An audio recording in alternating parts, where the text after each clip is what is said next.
I can see you're asking me to write a complete 10,000-word YouTube script based on the detailed outline about Victoria and her grandmother's will.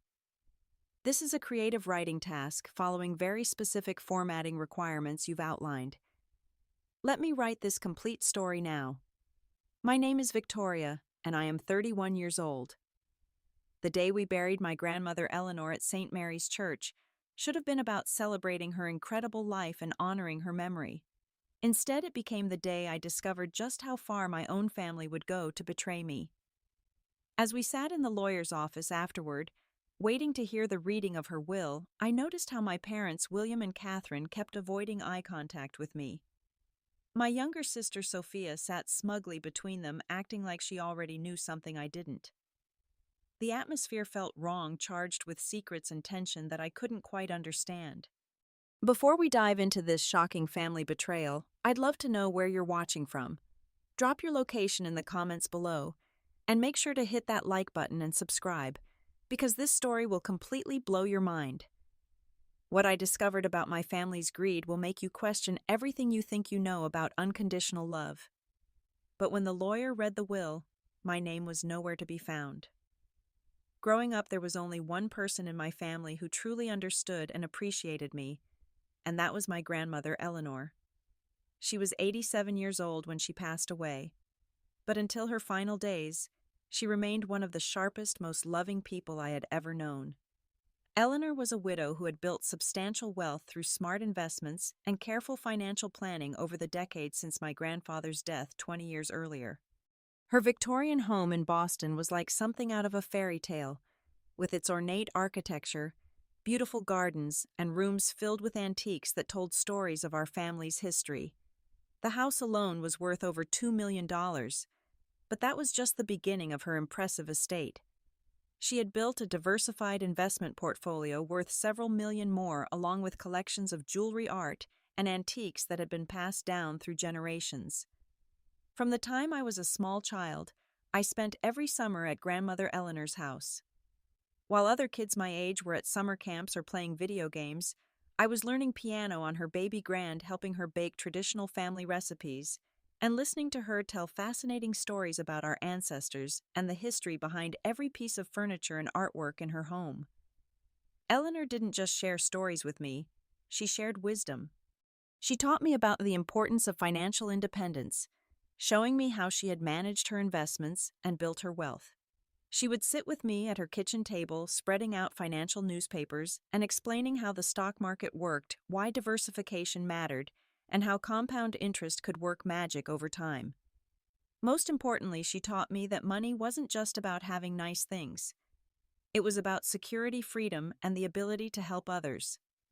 She often said, "Victoria, you're the only one in this family who truly understands what legacy means. It's not just about inheritance, it's about values and responsibility." While I treasured these summer experiences with Eleanor, my sister Sophia showed absolutely no interest in spending time with our grandmother. Sophia would visit only when our parents forced her to, usually during major holidays, and even then she seemed bored and eager to leave. She would spend her visits texting friends complaining about the lack of Wi-Fi or asking when we could go home. Eleanor noticed this difference between Sophia and me, and it clearly hurt her feelings, though she tried not to show it. She would make special efforts to engage Sophia in conversations about her interests, but Sophia rarely responded with anything more than polite, short answers. It was obvious that she saw visits to Eleanor's house as an obligation rather than an opportunity. The contrast became even more pronounced as we grew older. When I went to college, I would still visit Eleanor regularly, helping her with grocery shopping, cooking meals when she wasn't feeling well, and driving her to doctor's appointments. These weren't chores to me, they were precious opportunities to spend time with someone I genuinely loved and respected. Sophia, on the other hand, would call Eleanor only when she needed something. Usually it was money for some expense or another, or when our parents had suggested she should check in with her grandmother. Even during Eleanor's final years, when her health was declining and she clearly needed more support, Sophia remained largely absent from her life. During one of our many conversations over tea in her sunroom, Eleanor looked at me with those wise eyes and said, Victoria, I want you to know how much it means to me that you choose to be here. You don't visit because you have to, you visit because you want to. That tells me everything I need to know about your character. I could see the sadness in her expression when she talked about Sophia's absence. I love your sister dearly, she would say, but I sometimes wonder if she even sees me as a real person or just as someone who might leave her money someday. The pattern of favoritism in our household had been established long before I was old enough to understand what was happening. From the moment Sophia was born when I was 3 years old, it became clear that she was going to be the golden child, while I would always be treated as an afterthought. My father William was 56 years old and had built a successful career as a corporate lawyer specializing in mergers and acquisitions. He was the type of man who commanded respect in boardrooms and courtrooms, but when it came to Sophia, he melted into complete indulgence. No matter what trouble she got into or what expensive requests she made, he would find a way to justify giving her exactly what she wanted. My mother Catherine, who was 54, had her own impressive career as an obstetrician-gynecologist at one of Boston's most prestigious hospitals. She was known for her precision, her high standards, and her unwavering professionalism. But those same high standards that she applied to her medical practice somehow never applied to Sophia's behavior or choices. The double standard was evident in every aspect of our upbringing. When Sophia struggled in high school, she received expensive tutoring, extended deadlines, and constant reassurance that she was just a different kind of learner.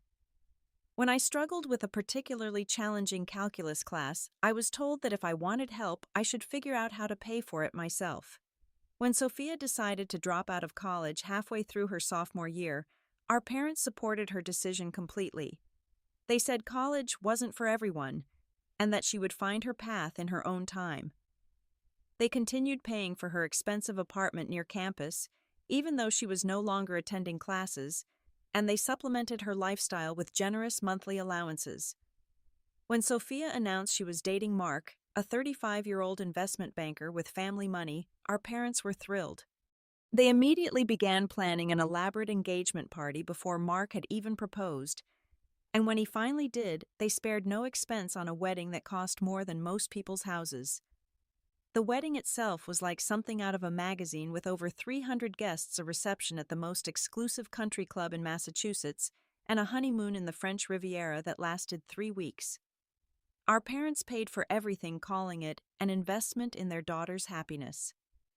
Meanwhile, my own achievements were met with polite acknowledgement at best and outright dismissal at worst. When I graduated from Harvard Business School with honors, our parents attended the ceremony but left immediately afterward for a vacation they had planned months earlier. There was no celebration dinner, no party, just a congratulatory card with a $50 gift certificate to a restaurant. When I landed my first job at a prestigious investment banking firm in Manhattan, my parents' response was to warn me about the dangers of working too hard and neglecting my personal life. When I received my first major promotion and salary increase, they reminded me that money wasn't everything and that Sophia's happiness in her marriage was more valuable than any career success. The financial disparity was staggering and constant. Sophia lived in a beautiful 2-bedroom apartment in Manhattan's Upper East Side, with rent, utilities, and maintenance fees all covered by our parents. She had a closet full of designer clothes, a luxury car, and credit cards with no spending limits. I, on the other hand, had been financially independent since the age of 18. I worked multiple part-time jobs throughout college, took out student loans for graduate school, and lived in shared apartments with roommates well into my 20s. When I finally saved enough to buy my own small condo, my parents' only comment was that I should have chosen a more practical neighborhood. The emotional cost of this treatment was far more damaging than the financial inequality. I spent years wondering what was wrong with me, why I couldn't earn the same unconditional love and support that Sophia seemed to receive effortlessly. I threw myself into academic and professional achievement, thinking that if I could just be successful enough, smart enough, accomplished enough, my parents would finally see my worth. But no matter what I achieved, it was never enough to shift their attention or affection away from Sophia. She remained their priority, their favorite, their perfect daughter, who could do no wrong. The only person who saw through this dynamic was Eleanor. She would often shake her head when she witnessed how differently my parents treated Sophia and me. "It's not right," she would say quietly when we were alone. "A parent's love should never be conditional on favoritism." The last 6 months of Eleanor's life were both precious and heartbreaking. She had suffered a significant heart attack in early spring, and while she recovered physically, the event seemed to age her rapidly. Her doctor recommended that she avoid stress and focus on enjoying her remaining time with family. I immediately rearranged my work schedule to spend more time with her, driving up from New York to Boston every weekend and taking vacation days whenever she had medical appointments. We would spend hours together in her garden talking about everything from current events to family memories to her hopes for the future. Sophia predictably remained largely absent during this difficult period. She would occasionally send flowers or call to check in, but she claimed that seeing Eleanor in her weakened state was too depressing and that she preferred to remember her as she used to be. This rationalization allowed her to continue her busy social life while I handled the responsibilities of caring for our aging grandmother. During these months, Eleanor often mentioned that she needed to meet with her lawyer, David Richardson, to make updates to her will. She had been working with David for over 20 years, and she trusted him completely to handle her legal affairs. She would mention these meetings casually, saying things like, "I need to make sure everything is properly arranged," or "There are some changes I want to make to ensure my wishes are clear." I never pressed her for details about these legal matters. It felt inappropriate to ask about inheritance while she was still alive, and honestly, I was more concerned about spending quality time with her than thinking about money. I assumed that she would leave her estate to be divided between Sophia and me, probably equally, and that seemed perfectly fair. But about 2 months before Eleanor passed away, something changed dramatically in the family dynamic. I arrived at her house one Saturday morning to find my parents' cars in the driveway, which was unusual because they rarely visited Eleanor without advance notice. When I let myself in with the key Eleanor had given me years earlier, I could hear intense conversation coming from the living room.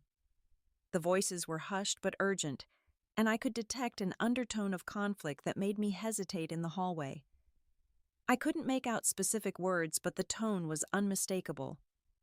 My father's voice had that commanding quality he used in difficult legal negotiations, while my mother's voice carried the crisp authority she employed when dealing with challenging patients. Eleanor's voice, in contrast, sounded tired and strained. After about 30 minutes, I heard chairs moving and footsteps approaching the hallway. I quickly moved to the kitchen and pretended to be making tea, not wanting them to know I had been listening. When my parents emerged from the living room, their faces wore expressions of satisfaction that seemed inappropriate, given Eleanor's frail condition. They seemed surprised to see me there, and their body language immediately became defensive. "Oh, Victoria," my mother said with forced cheerfulness, "we didn't know you were coming today." "Just wanted to spend some time with Eleanor," I replied, trying to keep my voice casual. "Is everything all right? You both looked pretty serious when you came out." My father quickly answered, "Just discussing some family matters. Nothing you need to worry about." They left shortly afterward, but not before exchanging a look between themselves that seemed loaded with meaning. When I went to check on Eleanor, she looked exhausted and emotionally drained. She was sitting in her favorite armchair, staring out the window with a distant expression that I had never seen before. "Are you okay?" I asked gently, sitting on the ottoman beside her chair. She reached over and patted my hand with her fragile fingers. "Whatever happens in the future, Victoria, I want you to remember that true love cannot be bought or manipulated. Real family relationships are built on genuine care and respect, not on expectations of inheritance." Her words seemed oddly specific and prophetic, but when I tried to ask what she meant, she just smiled and changed the subject to ask about my work and my life in New York. Eleanor's funeral took place on a crisp October morning at St. Mary's Church, the same church where she had been married to my grandfather over 50 years earlier. The service was beautiful and dignified, filled with family, longtime friends, and members of the various charitable organizations she had supported throughout her life. I spoke during the service, sharing memories of our summer times together and the valuable lessons she had taught me about life, family, and integrity. My voice broke several times as I described how much her love and guidance had meant to me, and how grateful I was to have had such a wonderful grandmother. Sophia also spoke, though her remarks were much shorter and more generic. She focused mainly on Eleanor's role as a family matriarch and her contributions to the community, but there were no personal anecdotes or intimate memories. It was a perfectly appropriate eulogy, but it lacked the emotional depth that comes from a truly close relationship. After the church service and burial at the family cemetery plot, we gathered at the offices of Richardson and Associates for the reading of Eleanor's will. David Richardson had been Eleanor's attorney for over 2 decades, and he had handled all her legal affairs with meticulous attention to detail. The atmosphere in this conference room was tense and expectant. Sophia sat between our parents, looking confident and relaxed, as if she already knew what was coming.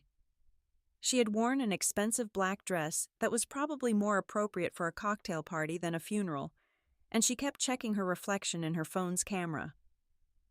My parents, meanwhile, seemed unusually nervous.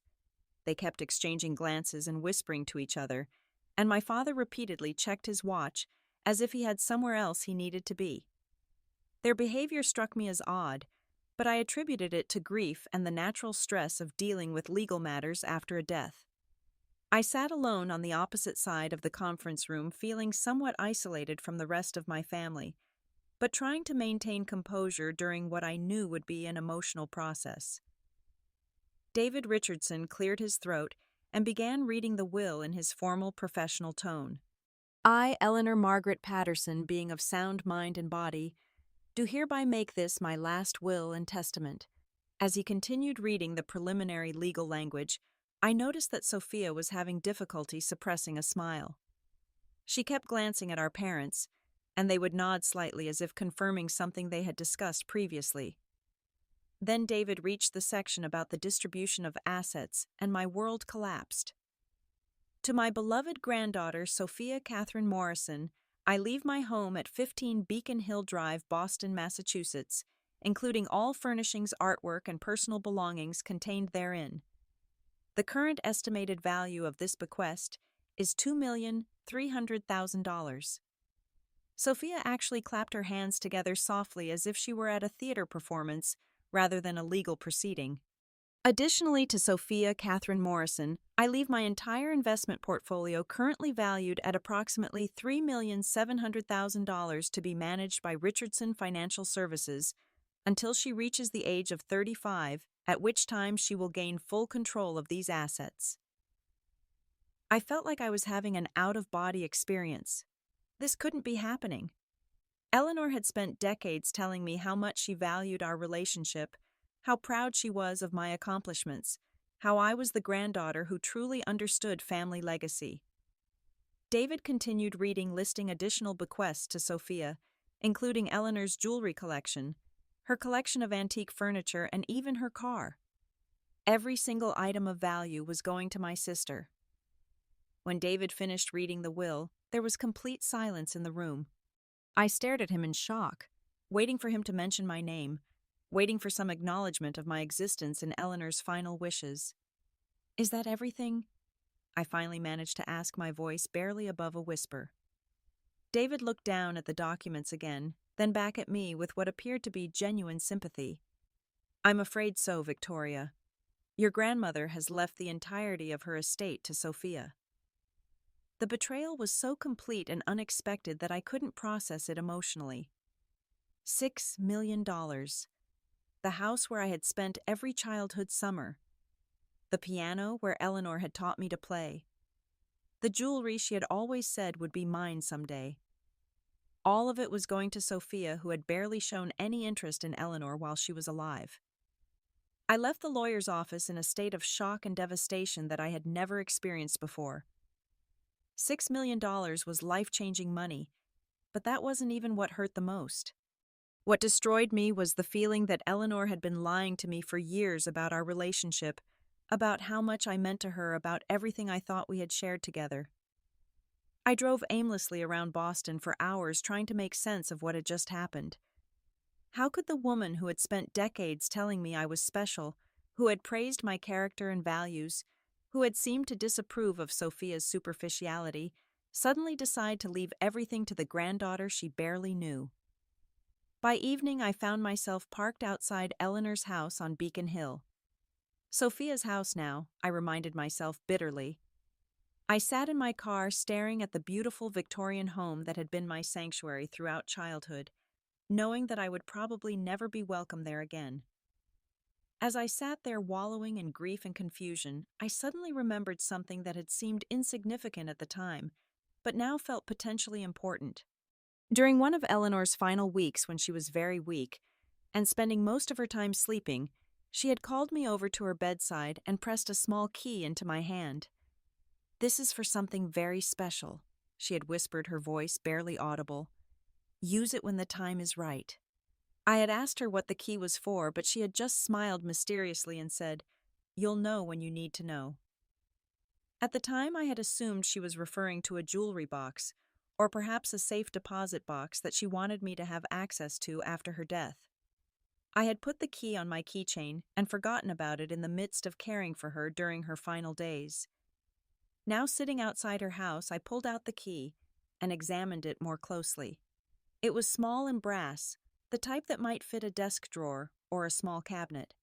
Could Eleanor have left something for me after all?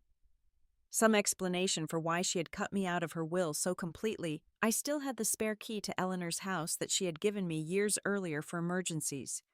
Technically, I suppose Sophia owned the house now, but the will hadn't been probated yet, and I didn't think anyone would be there so late at night. My heart was pounding as I let myself into the quiet, dark house. Everything looked exactly as it had when Eleanor was alive, but the silence felt different now. This was no longer a place of warmth and welcome. It was a tomb of memories that no longer belonged to me. I turned on a few lights and began searching for whatever lock the mysterious key might fit. I tried desk drawers, jewelry boxes, file cabinets, and various decorative boxes throughout the house, but nothing worked. Finally, I found myself in Eleanor's bedroom, standing in front of the large Victorian wardrobe that had belonged to her mother. Inside the wardrobe, behind hanging clothes that still smelled faintly of Eleanor's lavender perfume, I discovered a small wall safe that I had never noticed before.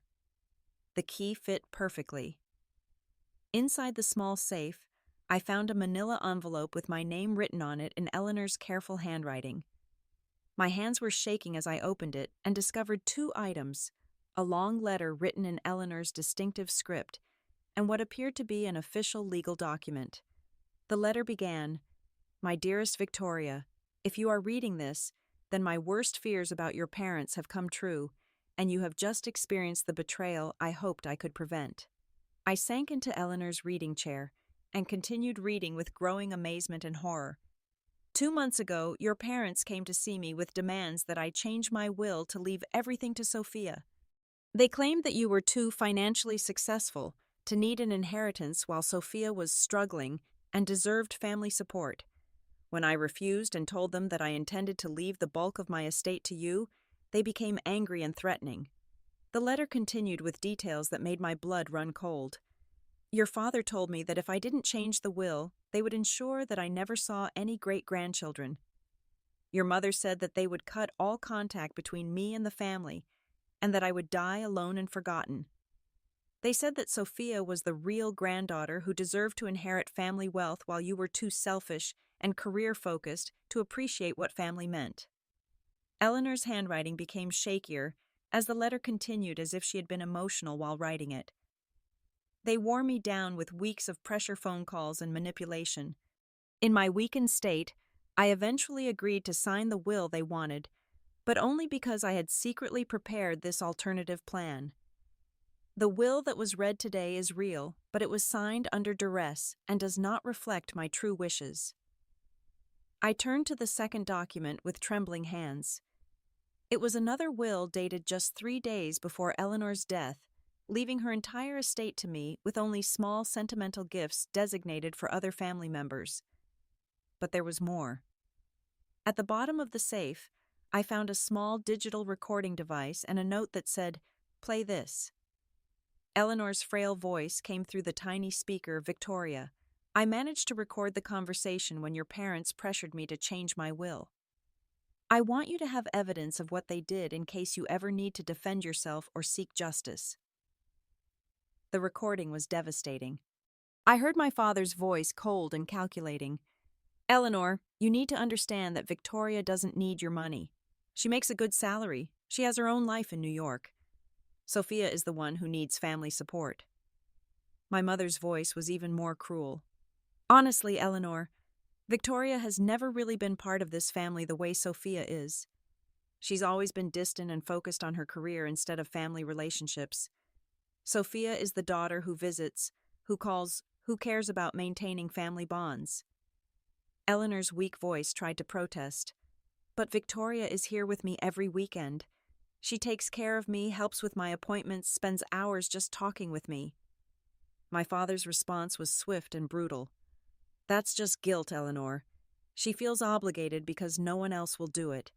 If you leave everything to Victoria, you'll be rewarding someone who sees you as a burden rather than someone who genuinely loves you.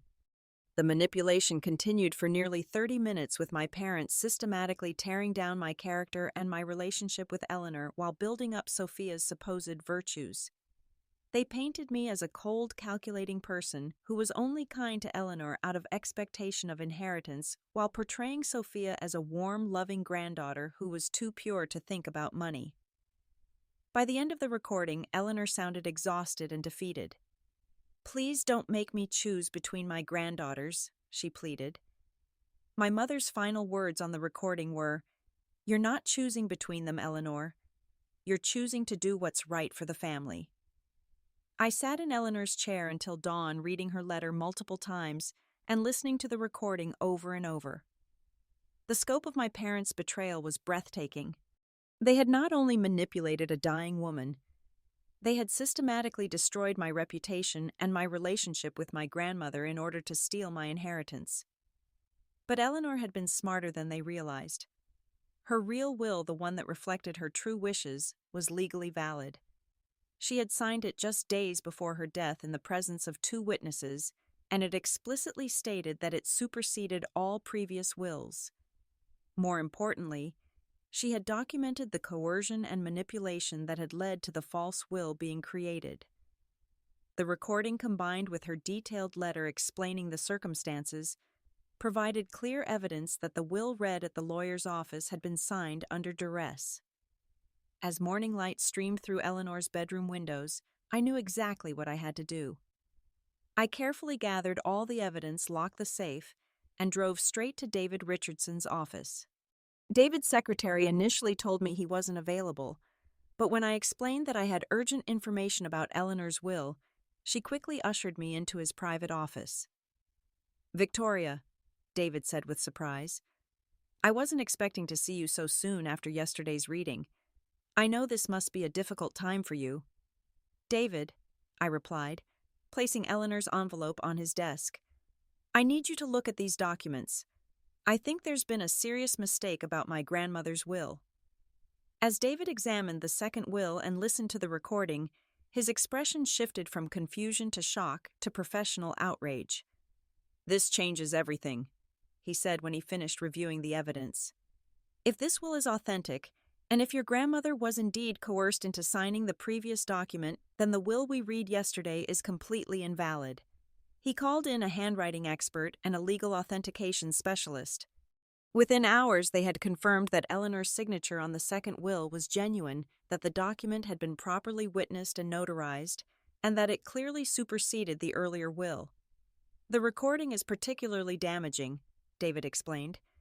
It provides clear evidence of undue influence and coercion. No court would uphold a will that was signed under these circumstances. He immediately called an emergency meeting for the following day, requesting that all family members return to his office for clarification of certain legal matters regarding Eleanor's estate. That night I barely slept. I knew that the next day would either bring justice for Eleanor's true wishes or create a permanent rift in what was left of our family relationships. But after everything I had learned about my parents' capacity for manipulation and cruelty, I realized that those relationships had been built on lies anyway. I spent the night thinking about Eleanor and how proud she would be that her plan had worked. She had protected me even from beyond the grave, ensuring that truth and justice would prevail over greed and manipulation. The next morning, I arrived at David Richardson's office with a sense of calm determination that surprised me. My parents and Sophia were already there, looking relaxed and confident. They probably assumed this meeting was just a formality to finalize the transfer of Eleanor's assets to Sophia. Sophia was dressed in another expensive outfit and was scrolling through her phone, probably looking at real estate listings or planning how she would redecorate Eleanor's house. My parents were chatting quietly with each other occasionally, glancing at me with expressions that seemed to mix pity with satisfaction. David Richardson entered the conference room carrying a thick folder of documents. His expression was grave and professional, giving no indication of what was about to unfold. "Thank you all for coming," David began. "I've asked you here today because new information has come to light regarding Eleanor's will and the distribution of her estate." My father immediately looked alert and slightly defensive. "What kind of new information?" Instead of answering directly, David turned to me. "Victoria, would you like to share what you discovered last night?" I stood up slowly, feeling the weight of the moment. My family was about to learn that their carefully orchestrated manipulation had been discovered and documented. Yesterday, after the will reading, I remembered something Eleanor had given me during her final weeks. I began my voice steady despite my racing heart.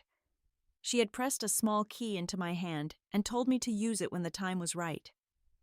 Sophia looked up from her phone for the first time, a slight frown creasing her forehead. "I used that key to open a safe in Eleanor's bedroom where I found several items that I think everyone in this room needs to see." I nodded to David, who activated the recording device. Eleanor's frail voice filled the room, followed by the devastating conversation with my parents. The effect was immediate and dramatic. My mother's face went completely white, while my father's expression shifted from confusion to panic. Sophia sat frozen, her phone forgotten in her lap, as she listened to her parents systematically destroy my character and manipulate our dying grandmother. When the recording ended, the silence in the room was deafening. David then presented Eleanor's real will, explaining that it had been properly executed and witnessed just 3 days before her death. According to this document, David announced Eleanor Patterson leaves her entire estate valued at approximately $5,700,000 to her granddaughter Victoria Patterson, with small sentimental gifts designated for other family members. The explosion of voices that followed was immediate and chaotic. Sophia jumped to her feet, screaming that this was impossible, that Eleanor had promised her everything. My mother began crying, insisting that there had been some mistake. My father, falling back on his legal training, demanded to examine the documents and question their authenticity. "The documents have already been authenticated by independent experts," David replied calmly. "The handwriting analysis confirms Eleanor's signature. The witnesses have verified their participation, and the recording provides clear evidence that the previous will was signed under duress." I watched my family's reaction with a mixture of satisfaction and sadness. These people had been willing to destroy my reputation, steal my inheritance, and manipulate a dying woman, all for money. Now that their scheme had been exposed, they were showing their true characters more clearly than ever. "This is ridiculous," my father finally said, trying to regain his composure. "That recording doesn't prove anything. We were simply having a family discussion about what would be best for Eleanor and for everyone involved." "Actually, William," David replied, "the recording provides textbook evidence of undue influence and coercion. Combined with Eleanor's written testimony about the pressure you applied, it makes your actions legally actionable and potentially criminal." My mother looked at me with desperate eyes. "Victoria, surely you don't believe we would intentionally hurt Eleanor. We were just trying to do what was best for the family." For the first time since this nightmare began, I felt completely clear about my response. "What you did," I said quietly, "was convince a dying woman that her loving granddaughter didn't deserve her inheritance. You lied about my character, you manipulated her fear of dying alone, and you stole what she wanted me to have. That's not family discussion, that's elder abuse. 6 months have passed since that confrontation in David Richardson's office, and my life has been completely transformed. Eleanor's real will was probated without any legal challenges, since the evidence of coercion was so overwhelming that my parents' attorney advised them not to contest it. I am now the legal owner of Eleanor's beautiful Victorian home, her investment portfolio, and all her personal belongings. The total value of the inheritance is even higher than originally estimated, thanks to some investments that have performed exceptionally well since her death. But more than the money I have inherited, something far more valuable, the knowledge that Eleanor's love for me was genuine and that she fought to protect me even from beyond the grave. Her letter and the steps she took to ensure justice give me peace and closure that no amount of money could provide. I have decided to sell the Boston house as it holds too many complicated memories for me to live there comfortably. Instead, I've used part of the inheritance to buy a beautiful home in California, where I've relocated to start fresh. The change of scenery has been healing, allowing me to process everything that happened and move forward with my life. The bulk of Eleanor's investment portfolio has been used to establish the Eleanor Patterson Foundation, a nonprofit organization dedicated to protecting elderly people from financial abuse and manipulation. The foundation provides legal assistance, advocacy, and education about elder abuse, helping families recognize and prevent the kind of manipulation that Eleanor experienced. Running the foundation has become my passion project, and it feels like the perfect way to honor Eleanor's memory while turning our painful experience into something positive that can help others. As for my family relationships, they have been permanently severed. My parents made several attempts to contact me in the weeks following the will reading, alternating between demands that I do the right thing and share the inheritance with Sophia, and angry accusations that I had somehow orchestrated the entire situation. Sophia's marriage to Mark fell apart when the scandal became public knowledge in their social circle. Apparently, Mark had been counting on Sophia's inheritance to fund some risky business investments, and when that money disappeared, their relationship couldn't survive the financial strain. My father's law firm conducted an internal investigation after learning about the recording, and while no formal charges were filed, his reputation in the legal community has been severely damaged. Several clients have terminated their relationships with his firm, citing concerns about his ethics and judgment. My mother continues to practice medicine, but the stress of the situation and the damage to the family's reputation has taken a visible toll on her health and professional standing. I feel no satisfaction in their suffering, but I also feel no guilt about the consequences of their actions. They made calculated decisions to betray me and manipulate Eleanor, and they must live with the results of those choices. The most important lesson I've learned from this experience is that family relationships built on lies and manipulation are not worth preserving. Eleanor taught me that real love is demonstrated through actions, not words, and that people who truly care about you will support your success rather than trying to sabotage it. I've also learned to trust my instincts about people's character. Looking back, there were signs throughout my childhood that my parents' love was conditional and that they were capable of cruelty when it served their purposes. I ignored those signs because I wanted to believe in the fantasy of unconditional family love. Today I am surrounded by chosen family friends who celebrate my successes, colleagues who respect my work, and romantic relationships built on genuine compatibility and mutual support. These relationships are healthier and more fulfilling than anything I ever experienced with my biological family. Eleanor's final gift to me wasn't just financial security, it was the freedom to build a life based on authenticity and integrity, rather than trying to earn love from people who were incapable of giving it freely. Have you ever experienced betrayal from family members who were supposed to love and protect you? How did you handle discovering that people you trusted were working against your best interests? What would you have done if you found evidence of your parents manipulating a vulnerable relative for their own gain? Share your thoughts and experiences in the comments below, because I know many of you have faced similar situations with toxic family dynamics.